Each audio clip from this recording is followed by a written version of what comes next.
La parte más difícil fue dar el primer paso. Afuera de mi casa, hacia el otro lado de la calle y hasta el porche del señor Crowley. Dudé antes de tocar. Si me había visto en el lago o si tenía alguna sospecha de que yo sabía su secreto, me iba a matar apenas me viera. Toqué. Hacía muchos grados bajo cero, pero aún así mantuve las manos fuera de los bolsillos, listo para correr en caso de ser necesario. La señora Crowley abrió la puerta. ¿También ella sería un demonio? Hola, John. ¿Cómo estás? Estoy muy bien, señora Crowley. ¿Y usted? Escuché un crujido en la casa detrás de ella. Era el señor Crowley moviéndose lentamente de una habitación a otra. ¿Sabría ella quién era él? Estoy muy bien, querido. ¿Qué te trae por aquí en una noche tan fría? La señora Crowley era vieja y pequeña, la más estereotípica viejita que había visto en mi vida. Usaba lentes gruesos y pensé que el señor Crowley no. O robaba ojos nuevos cada vez que se le desgastaban los viejos. Anoche nevó, dije, y quisiera limpiar su entrada. ¿En Día de Acción de Gracias? Sí, respondí. Realmente no tengo nada más que hacer. La señora Crowley sonrió con picardía. Sé por qué estás aquí en realidad, afirmó. ¿Quieres un poco de chocolate caliente? Sonreí. Una sonrisa cuidadosa y practicada que se veía exactamente como la de un niño de 12 años al que han atrapado en una inocente travesura. La había practicado toda la noche. La señora Crowley me daba chocolate caliente cada vez que quitaba la nieve de su entrada. Era el único momento en el que me invitaban a pasar. Estaba ahí porque quería ser invitado a pasar. Necesitaba ver si el señor Crowley estaba sano o enfermo. Y qué tan mal estaba. En algún momento iba a tener que matar de nuevo. Y si quería mandar a la policía a atraparlo en el acto, necesitaba saber exactamente cuándo iba a pasar. Voy a prender la estufa, dijo. La pala está en el cobertizo. Cerró la puerta y caminé alrededor de la casa. Mis pies crujían suavemente en la nieve. Había empezado. El señor Crowley llegó al porche unos minutos más tarde. La imagen de la salud. Caminaba erguido y alto, y no tosía para nada. Sus nuevos miembros le estaban funcionando. El señor Crowley se acercó al borde de la barandilla y me miró. Quise ignorarlo, pero estaba demasiado nervioso como para darle la espalda. Me levanté y lo miré de frente. Buenas tardes, saludé. Buenas tardes, John, contestó, tan alegre como siempre. No podía saber si sospechaba de mí o no. ¿Tuvieron un buen día de Acción de Gracias?, pregunté. Estuvo bien, contestó. Estuvo bien. Kay cocina un pavo muy bueno, te lo confieso. El mejor del estado. No estaba mirándome solo a mí. También estaba mirando a su alrededor. A la nieve, a los árboles, a las casas, a todo. Casi podría decir que estaba feliz. Y supongo que tenía sentido. Tenía un nuevo par de pulmones sanos. Literalmente tenía una nueva oportunidad de vida. Me pregunté cuánto duraría. No iba a matarme. No parecía sospechar de que yo sabía su secreto.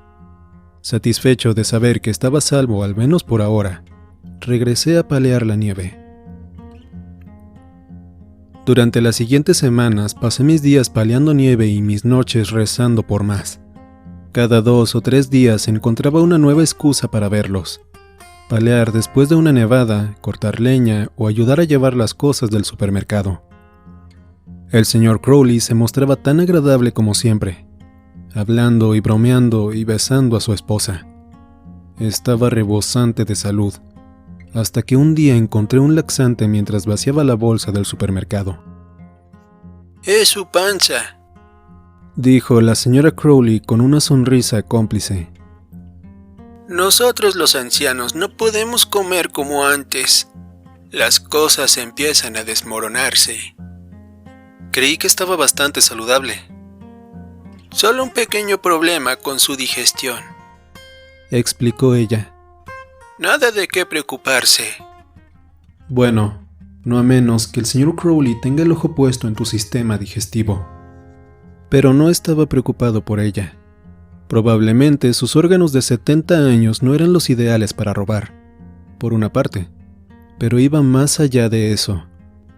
La trataba gentilmente. Le daba un beso para saludarla cada vez que entraba a la habitación. Incluso si era solo una pantalla, no iba a lastimarla. El sábado 9 de diciembre, a altas horas de la noche, el señor Crowley salió de su casa y le quitó las placas a su coche. Yo lo estaba mirando desde mi ventana, completamente vestido, y tan pronto como guardó las placas y se alejó en su coche, yo me escabullí silenciosamente por las escaleras hacia la puerta lateral. El viento helado soplaba lo suficiente como para colarse entre mi bufanda y pegarme en la cara. Tuve que pedalear lentamente para mantener el equilibrio en las calles congeladas. Le había quitado los reflectores a mi bici, volviéndome casi invisible en la negrura, pero no tenía miedo de ser atropellado. Las calles estaban casi vacías. El señor Crowley también conducía despacio, así que seguí sus luces traseras a la distancia. Lo único que estaba abierto a esas horas de la noche eran el hospital y Flying G, cada uno en extremos opuestos del pueblo. Asumí que iría a este último para levantar a otro extraño, pero más bien condujo lentamente hacia la pequeña zona del centro. Tenía sentido. Estaría vacía a estas horas de la noche, pero si encontraba a alguien, podría matarlo impunemente.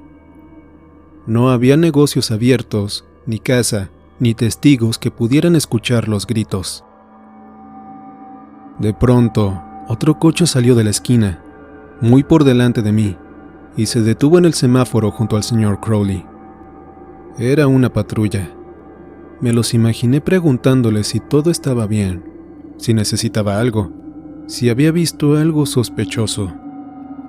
¿O le estaban preguntando sobre su ausencia de placas? ¿Se habrían dado cuenta?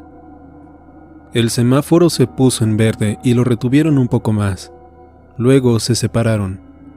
Los policías siguieron derecho y Crowley giró a la derecha. Pedaleé a toda velocidad para alcanzarlo, anticipando su ruta y doblando por una calle lateral para permanecer lejos de las luces de la calle. No quería ni que Crowley ni que los policías me vieran. Cuando lo volví a encontrar, ya había estacionado su coche y estaba hablando con un hombre en la acera. Los estuve observando unos momentos. El hombre se enderezó un par de veces para mirar a la calle. No estaba buscando a nada en especial, solo miraba. ¿Sería él el elegido? Llevaba una parca oscura y un gorro de béisbol, no lo suficientemente abrigado para este clima ni para esta hora de la noche. Casi con seguridad, Crowley le estaba ofreciendo llevarlo a alguna parte. ¿Qué haces allí en el frío? Entra y podemos prender la calefacción y te llevaré a donde necesites ir. A mitad de camino, te voy a destripar como un pez. El hombre levantó la vista una vez más. Yo lo observaba sin respirar. Honestamente, no sé si quería que se subiera al coche o no. Iba a llamar a los policías, por supuesto, pero tal vez no llegarían a tiempo. ¿Qué iba a hacer si ese hombre moría? ¿Debía abandonar mi plan y solo salir corriendo en ese momento para advertirle? Si lo salvaba, Crowley simplemente buscaría a alguien más. No podía seguirlo por el resto de mi vida advirtiéndole a la gente. Tenía que correr el riesgo y esperar el momento preciso. El hombre abrió la puerta del acompañante y se metió en el coche de Crowley. No había vuelta atrás. Había un teléfono público afuera de la gasolinera de la avenida principal, y si alcanzaba a llegar a tiempo podría llamar a la policía y decirles que encontraran el coche. Tal vez lo arrestarían, tal vez le dispararían. Como sea, habría terminado. El coche de Crowley giró a la derecha y luego a la izquierda, manteniéndose en las sombras hasta que quedó fuera de mi vista. Cuando llegué al teléfono público, cubrí el auricular con mi bufanda y usé guantes para que no quedaran mis huellas. No quería que nadie pudiera dar conmigo después de la llamada.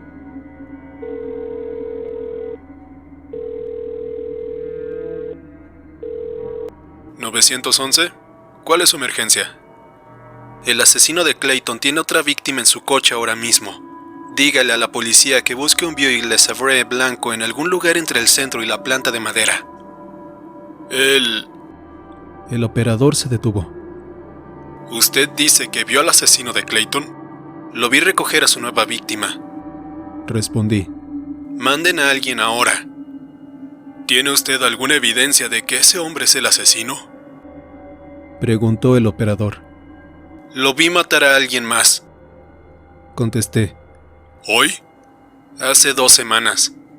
¿Denunció este incidente a la policía?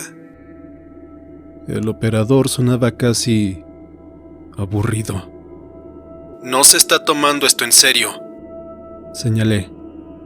Va a matar a alguien en este momento. Manden a la policía. Ya se mandó una patrulla a vigilar el área en el centro de Clayton y la planta de madera, a causa de una denuncia anónima. Anunció el operador aburrido. La 13ª denuncia anónima de la semana, debo añadir. A menos que usted quisiera decirme su nombre. Se va a sentir muy estúpido en la mañana. Dije. Manden policías ahora. Yo intentaré detenerlo. Colgué y me subí a la bici. Tenía que encontrarlo. Habían dado la vuelta hacia la planta de madera 10 minutos atrás. A estas alturas podían estar en cualquier parte, incluyendo el lago Freak. Volví a tomar la avenida principal en donde él había dado vuelta, para tratar de seguir o de adivinar su ruta. Pero a mitad de camino escuché cómo se azotaba la puerta de un coche y fui a investigar. A una cuadra de distancia, rodeado de silenciosos escaparates de tiendas y apenas iluminado por la luz de la luna, el coche del señor Crowley estaba estacionado detrás de otro al costado de la calle. Crowley caminaba de su cajuela hacia un bulto en el suelo. Mientras me acercaba, pude ver que el bulto era un cuerpo tendido en una lona. Había llegado demasiado tarde. Dejé mi bicicleta en la sombra y me aproximé lentamente hacia él mientras me daba la espalda. Llegué hasta la esquina de la calle en la que él estaba, quedando a tan solo media cuadra de distancia, y me escondí ahí, en el rincón de un escaparate. Supuse que el otro coche pertenecía a la víctima, varado en el peor lugar en la peor noche posible, en la oscuridad, lejos de oídos humanos y cerca del señor Crowley. Mi vecino aparentemente lo había encontrado buscando ayuda y se ofreció a echarle un vistazo. A un lado del cuerpo, sobre la lona, estaba una humeante pila de lodo negro. Crowley ya había hecho el intercambio de estómago o de intestinos, o lo que sea que necesitara de este, y había sido suficientemente precavido como para poner una lona sobre el piso para no dejar la nociva evidencia. Estiró las esquinas de la lona y comenzó a enrollarla justo cuando los faros de los policías aparecieron. Me agaché mientras pasaban y a través de una esquina de cristal pude ver cómo el señor Crowley se detenía, bajaba la cabeza y lentamente se ponía de pie.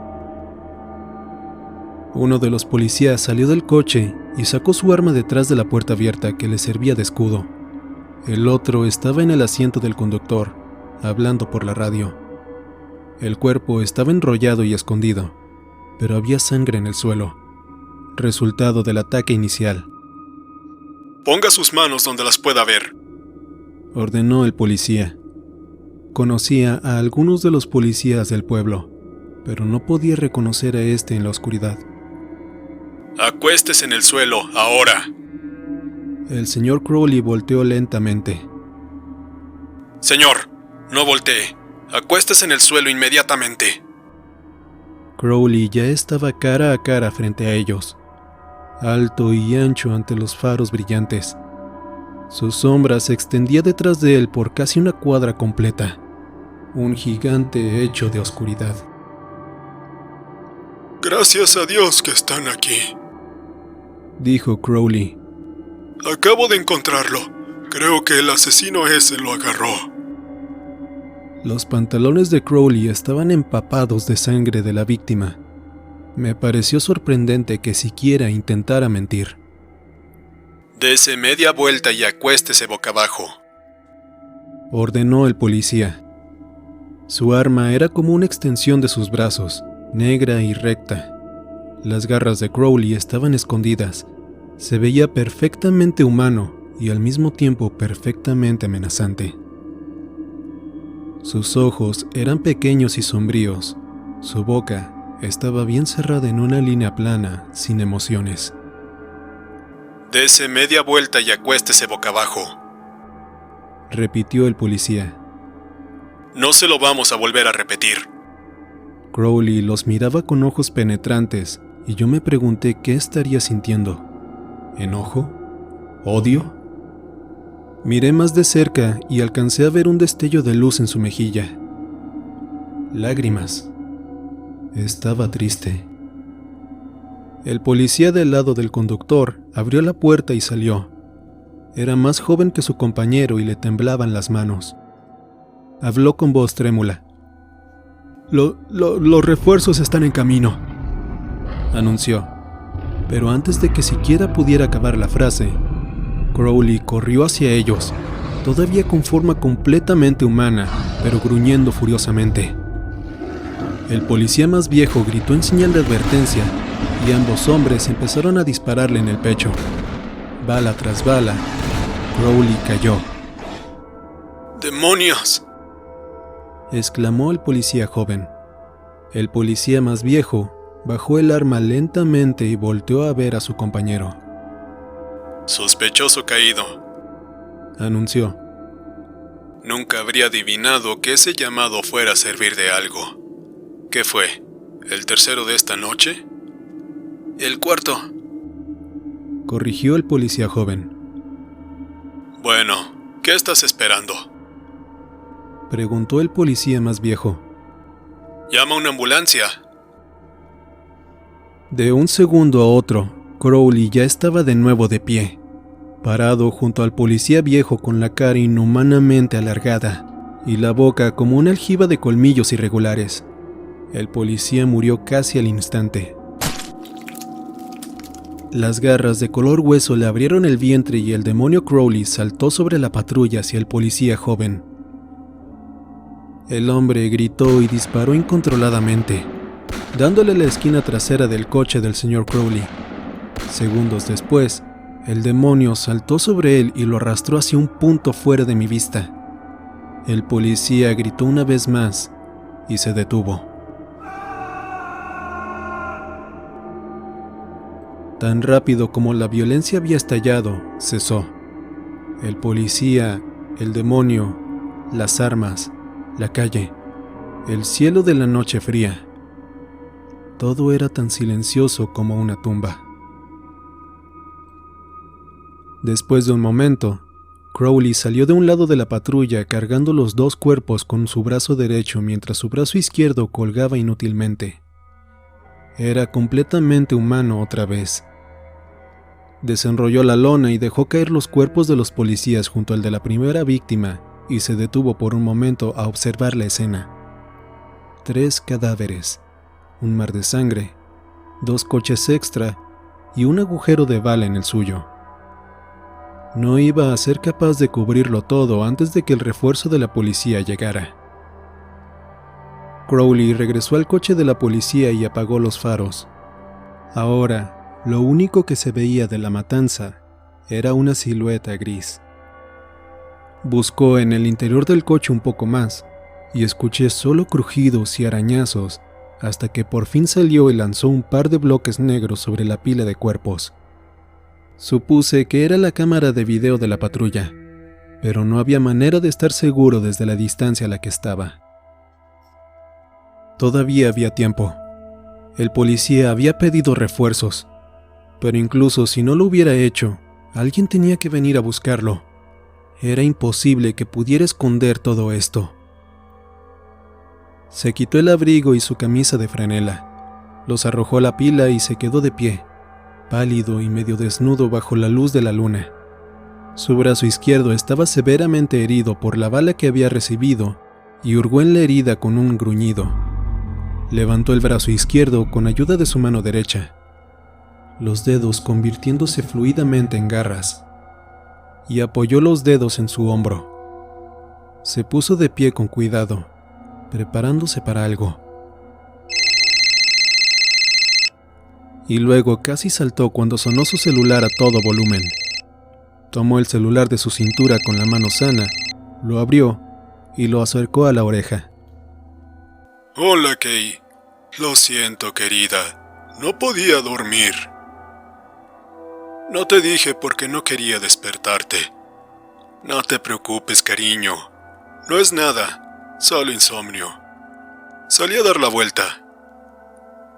No es mi estómago, me siento bien. Miró el montón de cadáveres a sus pies. De hecho, me siento muy bien del estómago. Mucho mejor de lo que había estado en semanas, querida. Sí, estaré en casa pronto. Tú vuélvete a dormir. Yo también te quiero, cariño. Te amo. Así que ella no era un demonio ni sabía nada sobre el asunto. Apagó el celular y con cierta torpeza por el frío, logró ponerlo de nuevo en su cinturón. Entonces, levantó el brazo y se cortó el hombro izquierdo. Primero cortó la carne y luego quebró el hueso para liberarlo, produciendo un crujido repugnante. Me caí hacia atrás por la sorpresa. Lanzó un gemido y cayó de rodillas. Luego, echó su brazo hacia donde estaba la primera víctima. Apenas tocó el suelo, empezó a crepitar y a colapsar. Una vez separado de lo que fuera esa energía oscura que mantenía al demonio vivo, el miembro se degradaba hasta convertirse en lodo en cuestión de segundos. Torpemente, con un solo brazo, Crowley hizo lo mismo con todo el cuerpo del policía. Le quitó primero el abrigo y luego el brazo izquierdo.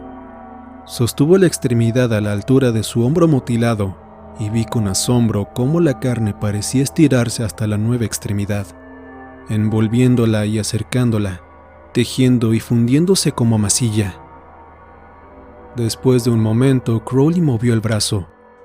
Lo levantó a la altura del hombro y empezó a moverlo en círculos, primero pequeños y luego más amplios, sintiendo su peso y probando su capacidad de movimiento.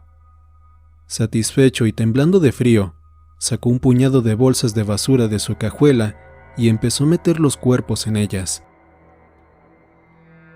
De pronto me pregunté, dentro de todas las cosas posibles, ¿por qué no había elegido el brazo de su primera víctima? ¿Por qué tomarse la molestia de vestir al policía cuando ahí al lado había un cuerpo en perfecto estado, preparado y listo para llevar?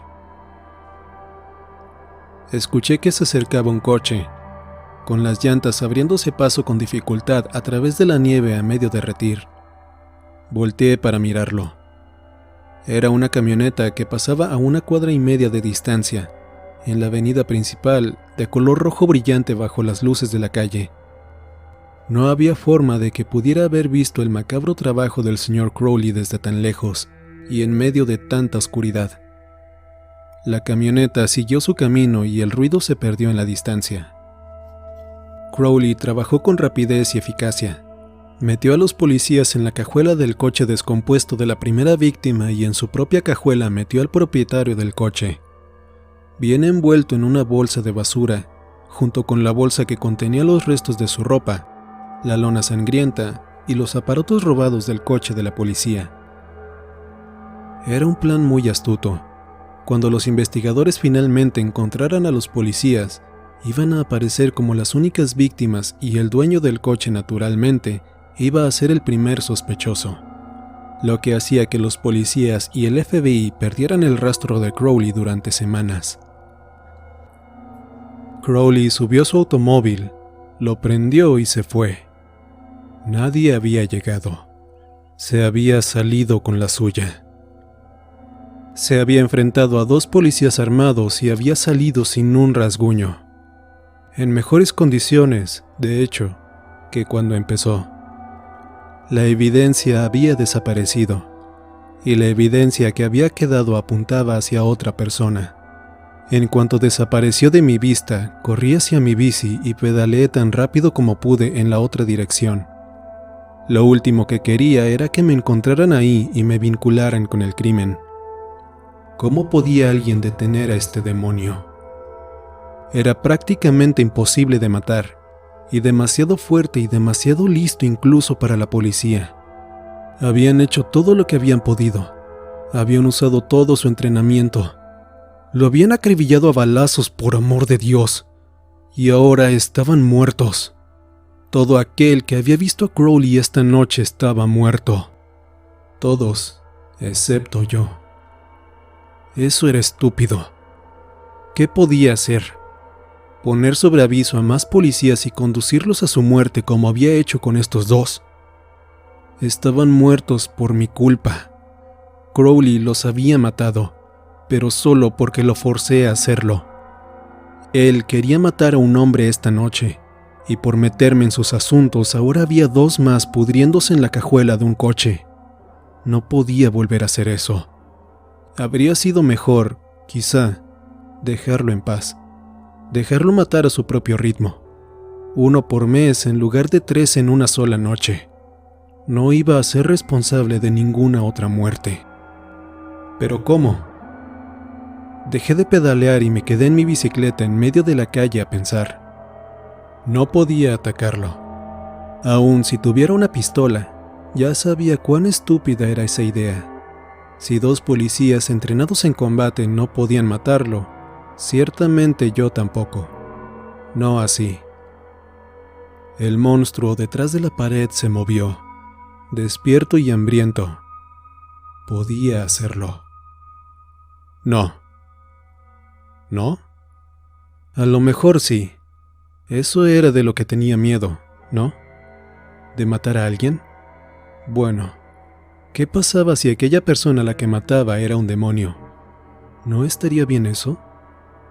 No, no podía. Me controlaba por una razón. Las cosas en las que solía pensar, las cosas por las que había construido la pared preventiva estaban mal.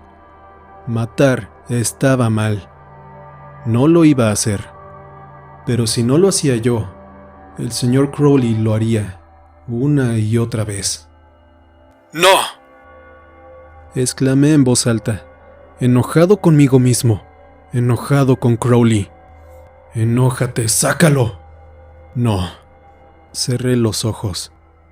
Sabía que tenía un lado oscuro, y sabía que era capaz de las mismas cosas que todos los asesinos seriales de los que había leído y a los que había estudiado eran capaces. Mal. Muerte. Las mismas cosas de las que Crowley era capaz. No quería ser como él. Pero si me detenía en cuanto terminara, no sería como él. Si lo detenía y luego me detenía a mí mismo, nadie más tendría que morir. ¿Podría detenerme? Una vez que rompiera esa pared, ¿podría reconstruirla? Tenía otra opción. Posiblemente yo era la única persona capaz de matarlo. La alternativa era decirle a alguien, y si eso podía llevar a la muerte a un inocente, aunque fuera uno, entonces era una peor alternativa. Era mejor que yo lo matara.